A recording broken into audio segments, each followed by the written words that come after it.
Hi everyone. I just wanted to document a few thoughts and share them with you about a theme, strong theme, which is coming up for me now in both my personal and my work life, on the theme of change, and something that I've recently been introduced to, which is regenerative thinking, regeneration. And my friend Catherine Long, who I've been following the work of for some years since I was coach training, she's recently been heading up some work and community work around this theme of regeneration, which is called regenerative confluence. And I've been fortunate enough to be in a few of these sessions, which has really provoked my thinking about my work for the last 7 years in autism and neurodiversity. The change part is to do with the shift in perspective of the fix-it model, the behavioural model, the adjusting people's mind and behaviour to match the majority, the predominant neurotype. So in public health and private health too, from our mental health work in the NHS right through to therapy, psychotherapy and coaching. Incidentally, the differences and the similarities between coaching and therapy needs a lot of examination, especially in the context of autism.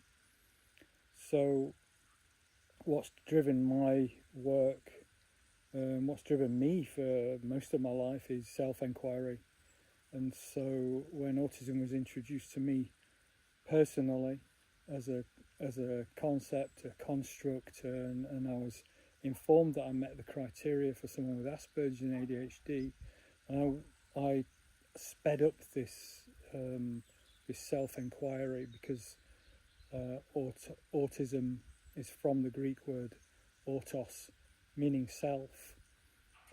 So the work I've been involved in and that I've been developing is very, very personal to me. And so when I'm training the fabulous training program with National Autism Training Project for the NHS, it's not as vulnerable as working in a purely generative dialogue space with a group of therapists, which I'm also fortunate to be doing at the moment. But the thing is, regeneration and change is what's happening, as I say, because if we move away from the deficit model of autism, the behavioural, the disorder that dominates the medical paradigm and practice, if we move away from that, then we're left with something extremely profound that's being offered by autism.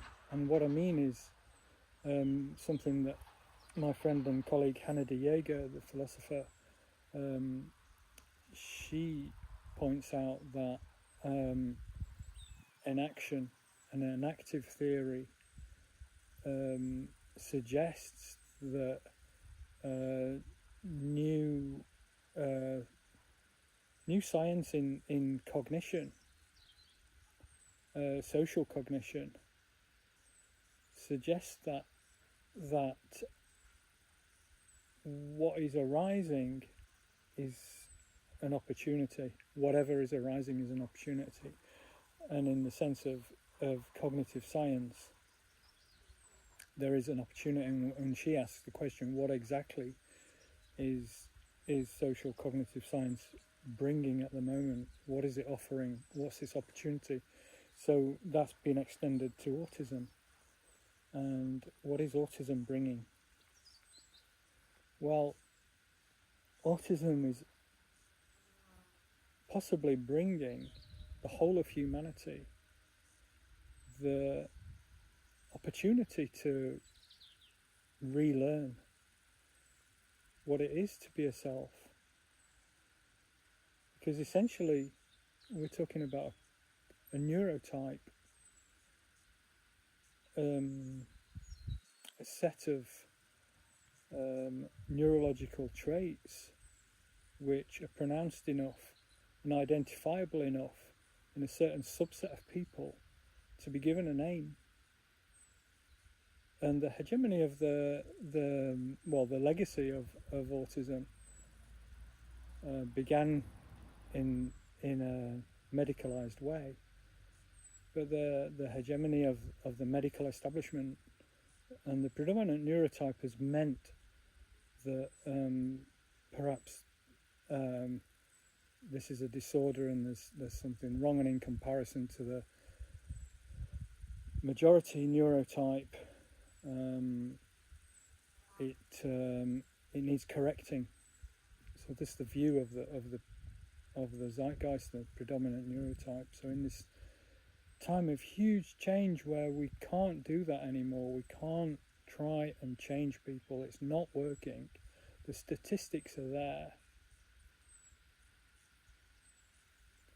forcing people who are different to conform to a different way of being is detrimental. So what are we left with? We're left with the opportunity to reassess this situation of what Laurie Hogenkamp calls the outliers, the peripheral minds. And she suggests that in her stress adaptation theory of autism, that in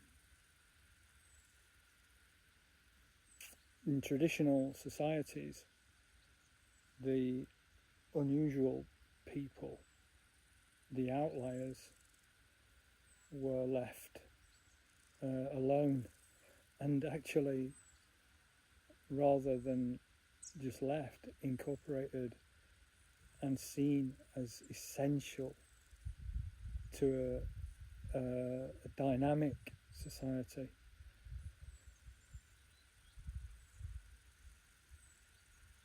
So, I'm here in the southwest of France in 28 degrees, first week of October, and tomorrow I start the long road north back to my hometown of Sheffield, and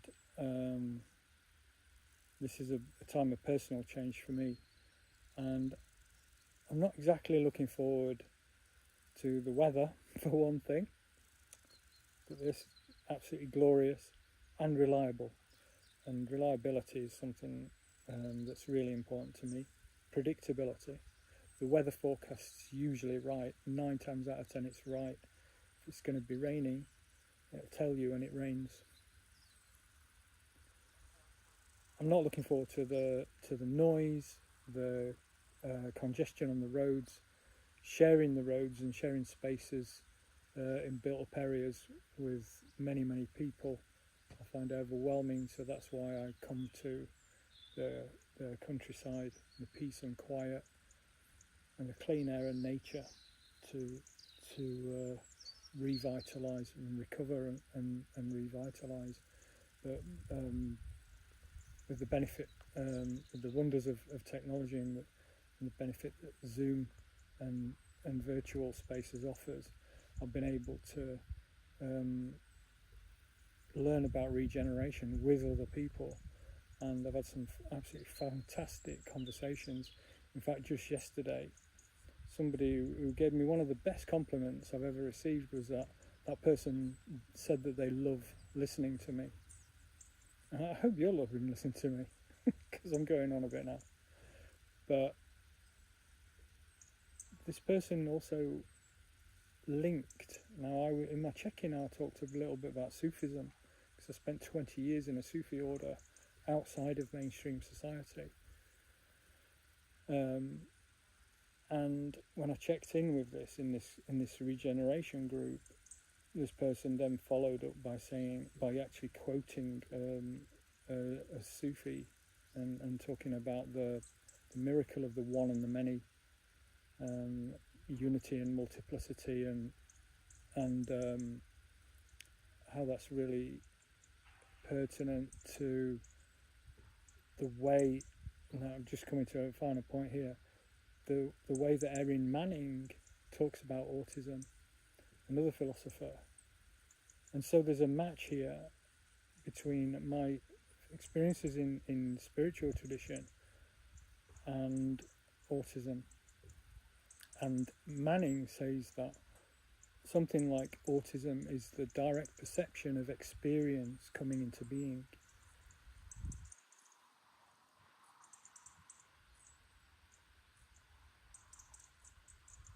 The direct perception of experience coming into being.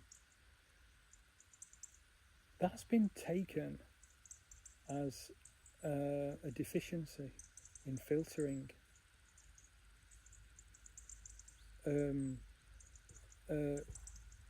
Compared to the standard speed of processing, it's suggested that autistic people are slow at processing.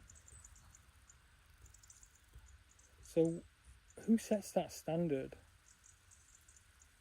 Where in our mystical traditions, the profound thousands of years of old mystical traditions, the goal of being complete, a complete human, is to be at one with your environment and be at one with yourself.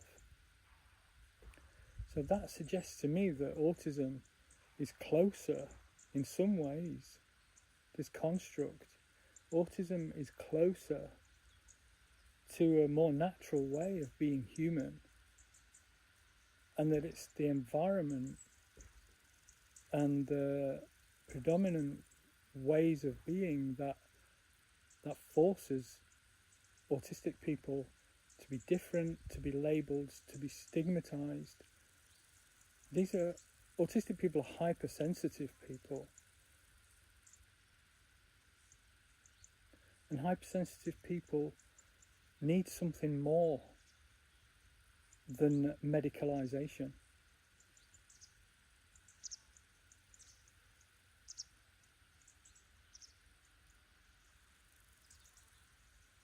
I hope you've enjoyed listening to me while I just share these thoughts out loud.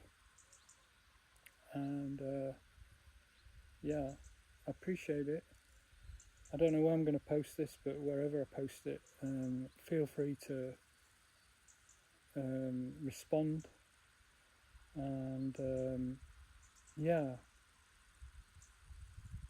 I'll see you up in England somewhere, or online, because I'm excited about the change coming and what's next, and something that Catherine Long concluded our session the other day, yesterday, is to do with looking forward.